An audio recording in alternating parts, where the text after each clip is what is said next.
ہماری قربانیوں کو، ہماری عبادات کو قبول فرمائے اور ہمیں ہر قسم کے شر و فتنے سے ہماری حفاظت فرمائے. ہمارے ملک کے جو حالات ہیں، بے امنی ہے، بے چینی ہے، اس سے ہمیں نجات عطا فرمائے اور ہمیں نیک اور صالح گمراہ عطا فرمائے. الحمدللہ رب العالمین والصلاۃ والسلام علی سید الانبیاء والمرسلین وعلی آلہ واصحابہ اجمعین. اللہم ربنا آتنا فی الدنیا حسنہ، اے اللہ ہمیں دنیا بھی بہترین عطا فرما اور آخرت بھی بہترین عطا فرما، اور اے اللہ ہم سب کو آپ کے عذاب سے بچا. اے اللہ ہماری اولاد کو نماز کا پابند بنا، دین ابراہیمی کا متی اور فرمانبردار بنا، اور ان کو اپنا نام لینے والا بنا. اے اللہ ہماری جان کی، ہمارے مال کی، ہماری عزت و آبرو کی، یا اللہ ہمارے ملک کی، ہمارے لوگوں کی، یا اللہ حفاظت فرما.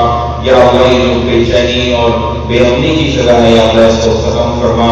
اے اللہ جو اس ملک کو، ان حالات کو تباہ کرنے میں لگے ہیں، یا اللہ ان کو ہدایت عطا فرما. اور اے اللہ اگر ان کے حصے میں ہدایت نہیں ہے تو یا اللہ ان کو عبرت کا نشان بنا دے.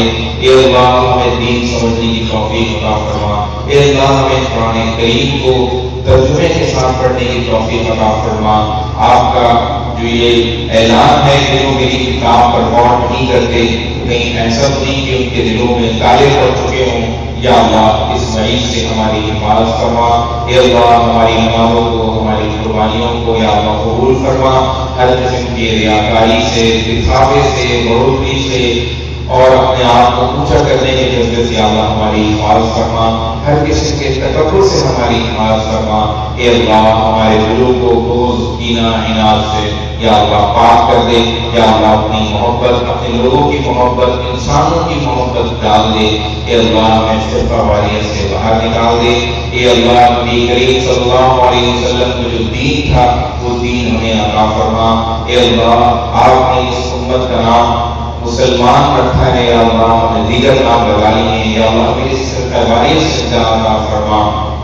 یا اللہ ہمیں نیک کام کرنے کی توفیق عطا فرما.